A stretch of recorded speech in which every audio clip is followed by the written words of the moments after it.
a las víctimas y que todas esas, efectivamente, lo veremos después, toda esa desestabilización, toda esa alteración del desempeño ha sido inducida perversamente por el acosador.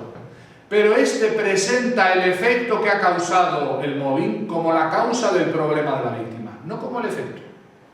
Esta capacidad de invertir la causa y el efecto es característica de los procesos de acoso. Se presenta el efecto en las víctimas como la causa del problema que tiene la víctima, y no en este caso el acosador o la organización.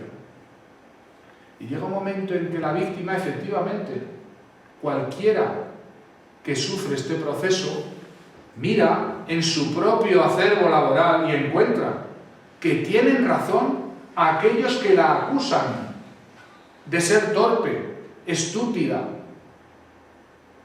de tener poco valor añadido para este proceso, para esta empresa, para este trabajo que hacemos aquí.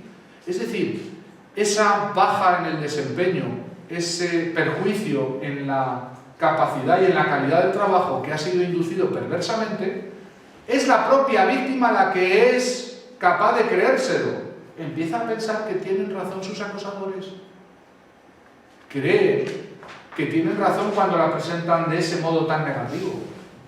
Y por tanto entra en una paralización.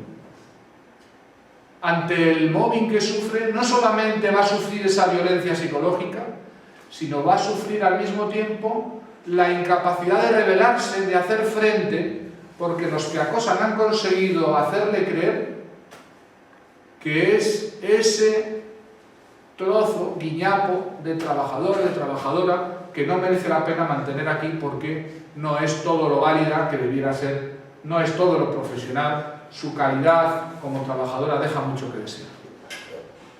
Y claro, esto que forma parte de toda la galaxia de violencias que habéis estudiado aquí, que es cómo y por cuánto los agresores, los acosadores se encargan siempre muy mucho de sembrar en sus víctimas la culpabilidad, porque saben que una vez que yo siembro la culpabilidad en mi víctima, esta es una víctima fácil. ¿Por qué? Porque queda paralizada. ¿Por qué queda paralizada? Porque cree que es responsable y por tanto merecedora del maltrato que sufre. Y este es el crimen perfecto. No solamente me estoy cargando a un trabajador, sino que me lo estoy cargando con su propia participación, con la propia sensación profunda que tiene de no valía, de inadecuación, producida por ese derrumbe de la autoestima que yo he generado como agresor, y a partir de un determinado momento se materializa el crimen limpio y perfecto, que es que prescindimos de ese trabajador, de esa trabajadora, porque no es hábil, diestra, no hace el trabajo como debiera hacer, está siempre agotada, cansada, llega tarde, se va pronto, se escaquea, no decide, está torpe, está lenta. Es decir, es verdad, todo eso es verdad. Falta la verdad con V mayúscula fundamental, y es que todo eso en la víctima ha sido sembrado, ha sido inducido, ha sido generado por estas conductas de violencia psicológica encadenadas que aisladamente pudieran parecer anodinas, triviales, irrelevantes, pero su encadenamiento en el tiempo, en el ámbito laboral, hace que la víctima, no entendiendo, no comprendiendo, incluso creyendo en lo profundo que es culpable y merecedora de, al no hacer nada, entre en barrena, entre en indefensión, entra en una situación imposible. O bien se marcha, o bien se practica un despido para el que se han preparado artificialmente todas las condiciones materiales para que parezca como una acción natural, lógica, esperable, visto lo que es la víctima, visto cómo se comporta laboralmente esa víctima de acoso. Eso le hacía decir al propio Lehmann, cuando hablaba del mobbing, que el mobbing es la última forma, el último campo de batalla en el que alguien puede matar a otro sin correr el más mínimo riesgo de ser llevado ante un tribunal.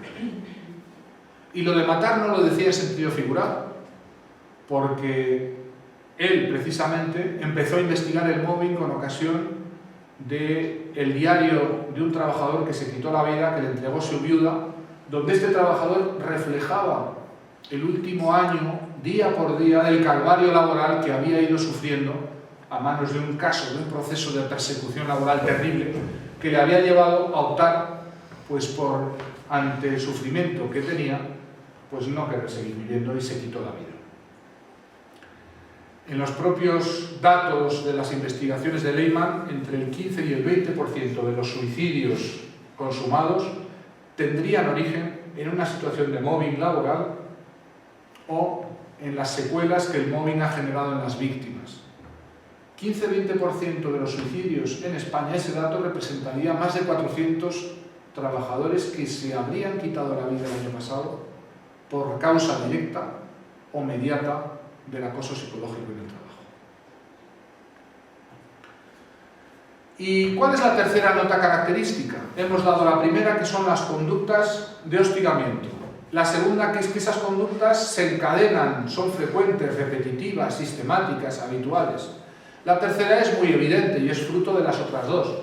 Y es que cuando hablamos de mobbing hablamos de un inicio antes del cual no había mobbing, ¿verdad? Hay un proceso que desencadena, hay algo, un punto inicial, y también de un final, si es que cabe hablar de final, porque en muchos casos se terminan haciendo crónicos. En cualquier caso, la tercera nota característica es que el mobbing es un proceso que tiene una duración. Y porque es un proceso y tiene una duración, podemos considerarlo un riesgo laboral. Si fuera un incidente aislado, puntual, eso sería muy difícil de prevenir.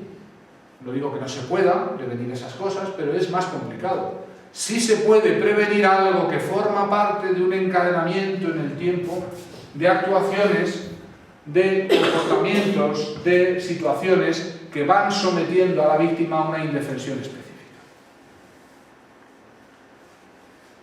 En las investigaciones que hemos desarrollado todos los psicólogos europeos que nos hemos dedicado al mobbing, hemos encontrado que hay un momento a partir del cual en los análisis de regresión aparecen habitualmente ya daños, es decir, cabe esperar la aparición, no solamente la situación ya de mobbing que sí existe anteriormente, pero a partir de en torno al sexto mes,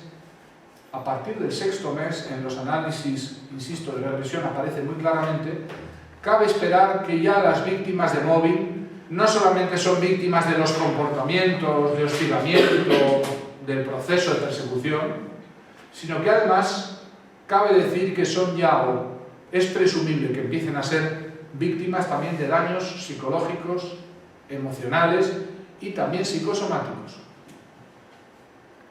¿Por qué? Porque observamos cómo esa capacidad de resistencia al mobbing en torno al sexto mes hace una quiebra, hay un hito ahí, hay un momento a partir del cual las personas, ellas dicen, cambio, he cambiado, ya no soy la misma. Bueno, no es que han cambiado, sino que se manifiestan pues la mayor parte de las sintomatologías del estrés postraumático. Ya con estas tres notas características, podéis asegurar que sabéis o deberíais saber diferenciar, hacer el diagnóstico diferencial de lo que es el mobbing y de lo que no es mobbing. Por tanto, ¿llevarse mal con alguien es mobbing? Pues no. ¿Tener una bronca puntual con alguien es mobbing? Pues no. ¿Tener un jefe que es exigente y es perfeccionista y me dice una y otra vez cómo hay que hacer las cosas y me lo repite, es mobbing? Es mobbing aquel comportamiento o aquellos comportamientos de violencia psicológica recurrentes, habituales, frecuentes, que se convierten en un proceso que expone al trabajador, a la trabajadora, a un riesgo cierto, subrayado de cierto, de enfermar. Es decir,